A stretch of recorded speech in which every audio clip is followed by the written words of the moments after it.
এক যে ছিল মিষ্টি ছেলে আবু বক্কর নাম, মজারে মজারে দুষ্টমিতে শেখাতো ইসলাম। বাবা মায়ের বাধ্য ছেলে, অভিযোগ কারো নাই, তাই তো তাকে আদর করে ভালোবাসে সবাই। আবু বক্করের সাথে ইসলামের পথে। আবু বকর, আবু বকর, আজ কিন্তু ফাতিমা বাড়িতে আসবে। সত্যি মা? আপু আজ বাসায় আসবে? হ্যাঁ বাবা, ওর বিশ্ববিদ্যালয় এক সপ্তাহের জন্য ছুটি হয়ে গেছে। তাহলে তো অনেক মজা হবে। আপু আসলে আমরা কিন্তু নানু বাড়িতে যাব এবার। ঠিক আছে বাবা, ইনশাআল্লাহ। কিন্তু মা, আপু কখন আসবে আজ? বিকালের দিকে বাবা। তাহলে আমি কিন্তু আপুকে আনতে যাব বাস স্টেশনে। ঠিক আছে, তুমি জোহরের নামাজ আদায় করে আব্দুর রহমানকে সাথে নিয়ে যেও। ঠিক আছে মা, ইনশাল্লাহ। জানো আব্দুর রহমান, আজ আমার বড় আপু আসবে। তাই? হ্যাঁ ভাই, আমি তো আপুকে আনতে বাস স্টেশনে যাব নামাজ পড়ে। তুমি কি আমার সাথে একটু যাবে? ঠিক আছে, যাব ইনশাল্লাহ। আগে নামাজটা আদায় করে নেই ভাই। ঠিক আছে।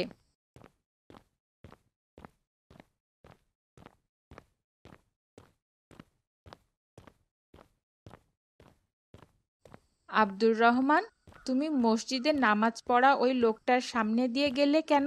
কেন? তাতে কি হয়েছে?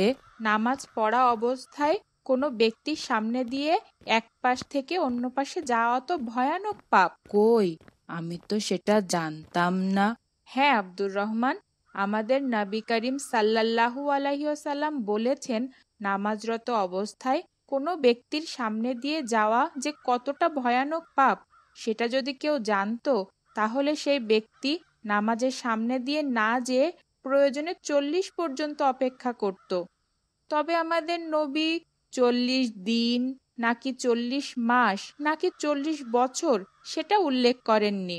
আর হাদিসের এক বর্ণনায় এসেছে, কোনো ব্যক্তি যদি নামাজের সামনে দিয়ে অতিক্রম করে তাহলে সেই নামাজি ব্যক্তি যেন হাত বাড়িয়ে বাধা দেয়, বাধা না শুনলে সে যেন লড়াই করে। এটা এতটাই গুরুত্বপূর্ণ যে নামাজরত অবস্থাতেই বাধা দিতে হবে। এটা আমার জানা ছিল না। কিন্তু মসজিদে নামাজ শেষ হলে তো সবাই সুন্নত নামাজ আদায় করে, তখন সামনে দিয়ে না গেলে কি করব? এই জন্যই আমরা যখন একা একা নামাজ শুরু করি তখন আমাদের সামনে সূত্রা দিয়ে নামাজ পড়া সুন্নত। আমাদের প্রিয় নবী একা একা নামাজ আদায় করলে সামনে একটা সূত্রা দিয়ে নিতেন। সূত্রা কি আবু বক্কর? সূত্রা মাটি থেকে অল্প উঁচু যে কোনো বস্তু। এটা সাধারণত মাটি থেকে সর্বনিম্ন 1 হাত উঁচু কোনো লাঠি বা বস্তু হতে পারে। নামাজের সামনে এরকম উঁচু কোনো বস্তু দিলে তার সামনে দিয়ে যাওয়া যায়। কিন্তু যখন আমার নামাজ শেষ হবে তখনও যদি কেউ সোজাসুজি আমার পিছনে নামাজ আদায় করে, তখন কি আমি ওভাবেই বসে থাকব নাকি উঠে যেতে পারবো? নামাজরত ব্যক্তির সামনে থেকে উঠে যাওয়া যায়, তবে সামনে দিয়ে এক পাশ থেকে অন্য পাশে যাওয়া যাবে না। এটা ভয়ানক গুনাহ। ঠিক আছে ভাই, আমি বুঝেছি। এরপর আমি আর কখনো নামাজের সামনে দিয়ে যাব না। এটা অনেক পাপ। ঠিক আছে, চলো এবার আপুকে আনতে আমরা বাস স্টেশনে যাই। ঠিক আছে। এইবার কিন্তু অনেক দিন বাসায় থাকতে হবে আপু। মাকে বলেছি তুমি বাড়িতে আসলে এইবার নানু বাড়িতে যাব আমরা। আমাদের 7 দিনের ছুটি ভাই, খুব বেশি দিন থাকা হবে না। তুমি ঠিকঠাক পড়াশোনা করছো তো? হ্যাঁ আপু, আমি ক্লাসে ফার্স্ট হয়েছি আর স্যার আমাকে পুরস্কার দিয়েছেন। মাশাআল্লাহ।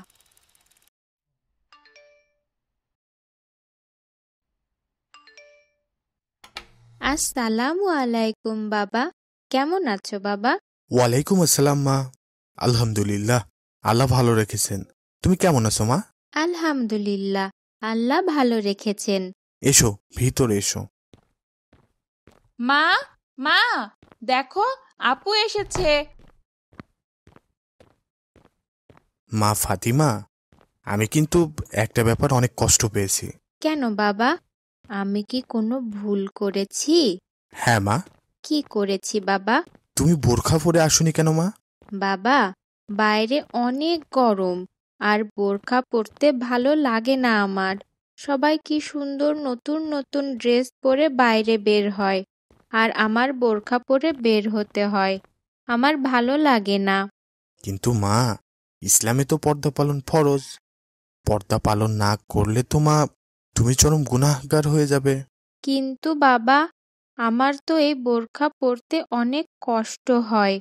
প্রচুর গরম লাগে আমার।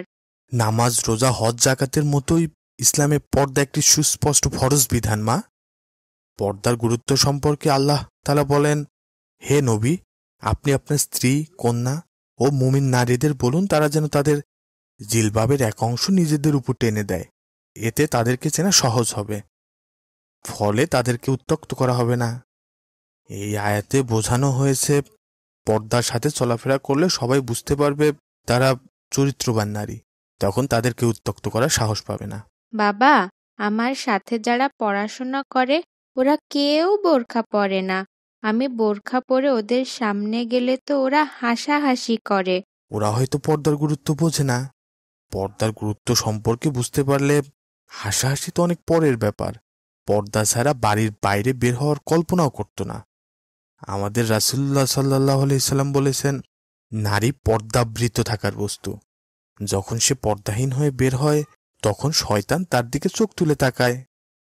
আমাদের প্রিয় নবী আরও বলেছেন, তোমাদের স্ত্রীদের মধ্যে সবচেয়ে নিকৃষ্ট তারাই যারা পর্দাহীনভাবে চলাফেরা করে। তাহলে তো বাবা এটা খুব ভয়ানক ব্যাপার। আমি অনেক পাপ করে ফেলেছি। হ্যাঁ মা, আরও ভয়াবহ ব্যাপার কি জানো মা?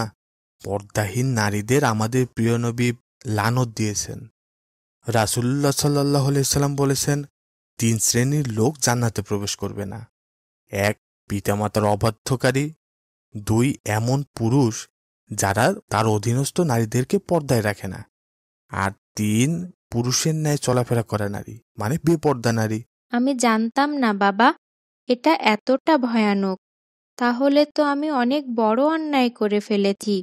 হ্যাঁ মা, বেপর্দা নারী কখনোই জান্নাতে প্রবেশ করবে না। তারা কখনো জান্নাতের সুঘ্রাণও পাবে না, অথচ জান্নাতের সুঘ্রাণ অনেক দূর থেকেই পাওয়া যায়। আমি দুঃখিত বাবা, আমি অনেক বড় অন্যায় করে ফেলেছি। এরপর আর কখনোই বোরখা ছাড়া কোথাও বের হব না বাবা, আর কখনোই বেপর্দা হয়ে চলাফেরা করব না। আল্লাহ আমাকে ক্ষমা করুন, আমি পাপ করে ফেলেছি। আল্লাহ আমাকে মাফ করুন। আমিন বাবা আমিন। মায়ের বাধ্য ছেলে, অভিযোগ কারো নাই। মজার মজার সব ইসলামিক কার্টুন পেতে আমাদের চ্যানেলটি এখনই সাবস্ক্রাইব করুন আর পাশে থাকা বেল আইকনটি প্রেস করুন।